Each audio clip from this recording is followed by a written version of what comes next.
ত্রয়োদশ জাতীয় সংসদ নির্বাচনে জোটে আসন ভাগাভাগি বিষয়ে দলীয় কার্যালয়ে সংবাদ সম্মেলন করছে ইসলামী আন্দোলন বাংলাদেশ। সরাসরি চলে যাচ্ছি সেখানে। আমরা কিছুতেই প্রতারণা করতে পারি না।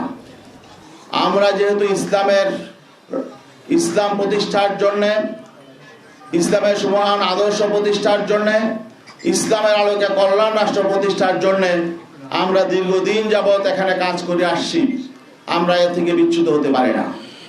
এই জন্য আপনারা লক্ষ্য করেছেন যে গতকালকে 11 দলীয় জোটের ব্যানারে যেখানে আমরাও ছিলাম, সেখানে একটি সাংবাদিক সম্মেলন হয়েছে, সেখানে আসন বন্টন হয়েছে।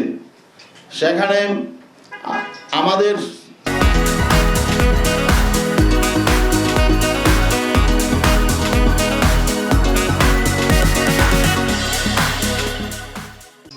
এই যে দীর্ঘদিনের পথ চলা, 5ই আগস্ট পরবর্তী সারা দেশে আমরা ইসলামপন্থী শক্তি একসাথে করার জন্য যে চেষ্টা সাধনা করেছিলাম, আমরা দেখেছি যে শেষ পর্যায়ে এসে আমাদের যে লক্ষ্য ছিল সেই লক্ষ্য অর্জিত না হওয়ার একটা সম্ভাবনা তৈরি হয়েছে।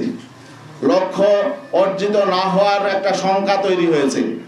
এই শঙ্কা থেকে আমরা চিন্তা করলাম আমাদের ইসলামের পক্ষের একটি বাক্সকে আমাদের হেফাজত করতে হবে।